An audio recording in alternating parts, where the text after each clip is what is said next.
think it's worth it. I'd sit Armstead no matter what until the playoffs, and I would sit Hargrave for a minimum of 3 weeks. He's missed one game, so maybe even another game. I know.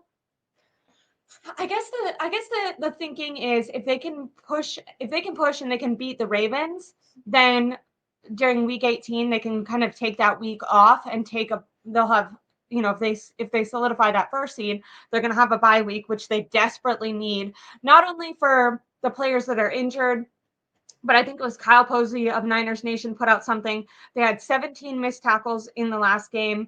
The game before that, they had 12, and the game before that, they had 15. So Fred Warner and Jerry Greenlaw have really struggled with missed tackles. Same thing with the secondary. And the secondary has performed very well, but as the team as a whole has really struggled with those missed tackles. If we go to earlier this year when that was happening, it was before the bye week during that slump.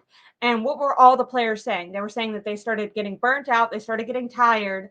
So the 49ers need that bye week to really rest up, not only so all the injured players can hopefully come back with vengeance in the playoffs, but also so all the players that maybe aren't injured enough to be sitting out, but definitely are dealing with their own nicks on the football game that just happened. Oh, Thursday night. On Thursday Night Football, they had George Kittle talk for a little bit. He was one of the speakers that came on the broadcast and spoke, and someone asked him about how he was feeling body-wise, and he said that he has definitely felt better and was struggling.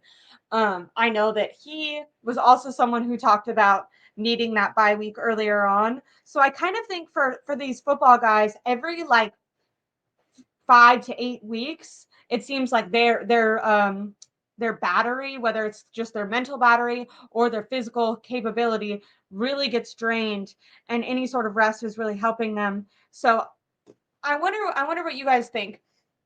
They could kind of think, okay, screw this Ravens game. Let's kind of not screw it, because they're obviously going to try to win, but let's not try to play guys who are so injured that they could potentially tweak something. Because like I said, if Hargrave goes and he tweaks his hamstring even more, then that hamstring injury, instead of being a 3-week injury, could be a 6-week injury, or even if it's a 3-week injury after this game, that still would affect him into the first game of the playoffs. But if you're already injured and you tweak it even more, it's probably going to get even worse. So it's going to be an even longer injury. If you're thinking, I know Fred Warner on his podcast talked about feeling beat up. Now, he didn't talk about being beat up enough to not play, but if you think about these guys really pushing in this game to try to win, it's like, okay, then you can rest more week 18, but then you kind of have that um dilemma of the difference between rust and rest, because I think 1 week of rest, super vital and super important. 2 weeks of rest, that kind of reminds me of the Aaron Rodgers teams. They used to always try to sit a lot of people during week 18. I think Aaron Rodgers always sat. Wasn't Jordan Love's first game was when Aaron Rodgers was still on the Packers, but he was sitting that week 18 game to prepare for the playoffs. Well, I'm sorry, the Packers always suck in the playoffs. So I would not want to borrow a strategy from them. Really quickly, I wanted to read some of the comments. Or actually, let me finish with the updates. Besides Hargrave being questionable, so he could potentially play. I would love to hear your guys' opinions, if you guys would push him to play or if it would be smarter to sit him. I'm kind of team sit. Anyone where you could potentially injure yourself even more this close to the playoffs, I think it's more important to preserve health and sit you than to try to push you to go. I understand that maybe pride-wise for the 49ers, it might feel good to beat the Ravens because it's both teams on top of their conferences, right? And I think everyone kind of can agree, or at least the narrative is that the AFC is way harder than NFC at the moment. I would agree with that. So for the Ravens to be on top, I feel like even though the 49ers for some reason are favored by 5.5 points, which I think they should be favored by like 3.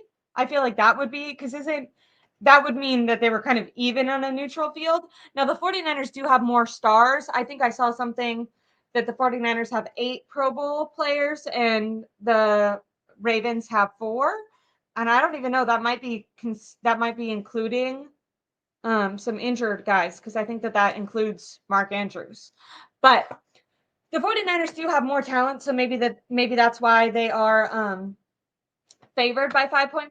I don't necessarily agree. I am going to pick the 49ers to win, but I do think it's going to be a really close game, and I think if it was on the Ravens field, I might pick the Ravens to win, which is why I think that the point spread should be 3, because I think you get 3 points for home field.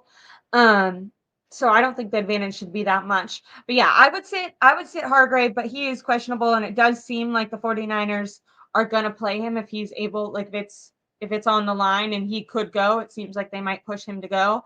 I don't know if it's just because morale wise they want to prove to themselves that they are on the same level as the Ravens, because even though Vegas has them favored, I think the 49ers might be kind of questioning, okay, we beat up on, these top dogs in our own division, but in all the other divisions, they've also beat up on those teams. So are we actually on the same level as the Ravens? I think this game is going to teach us a lot with that. The last injury update that I had is Elijah Mitchell was also limited. He's limited with a knee. I hope he's fine and that he can play, but I hope that Kyle Shanahan doesn't give him any carries over Jordan Mason. I think Jordan Mason has overwhelmingly earned his spot and earned his ability to get carries in every game that he's been forced to kind of get an opportunity. He has gotten, I think he's averaging, is he still averaging 6 yards a carry? He's either averaging 6 or 5 yards a carry. He's done extremely well with every, like I said, with every opportunity. And he's hasn't been given that many opportunities. It feels like Kyle Shanahan only gives him the ball when Elijah Mitchell is out. And I don't know. At this point, I feel like it's kind of a favorites game with Kyle Shanahan. I think he just really favors Elijah Mitchell, and I really like Elijah Mitchell. I think he did great his rookie year. I think his story is really good, but when you struggle that much with injury and there's someone that good behind you who's younger, I know a lot of people said he struggled with pass protection. You would hope by now in year 2, almost, this season's almost over, so it's going to be year 3 for him in a couple months. You'd hope that the pass protection would be something that people sat down and really taught him by now. And if he's not learning it, then then maybe Kyle Shanahan maybe wouldn't come out and say that, but that would make a lot of sense for why Kyle Shanahan was kind of putting him in the doghouse, because if that's the only thing keeping you from getting the ball. I think it's Deebo Samuel has always said, like, no block, no rock, or whatever.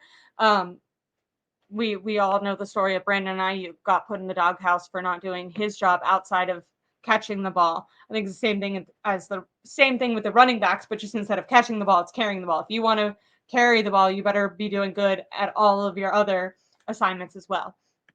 But yeah, so Elijah Mitchell should be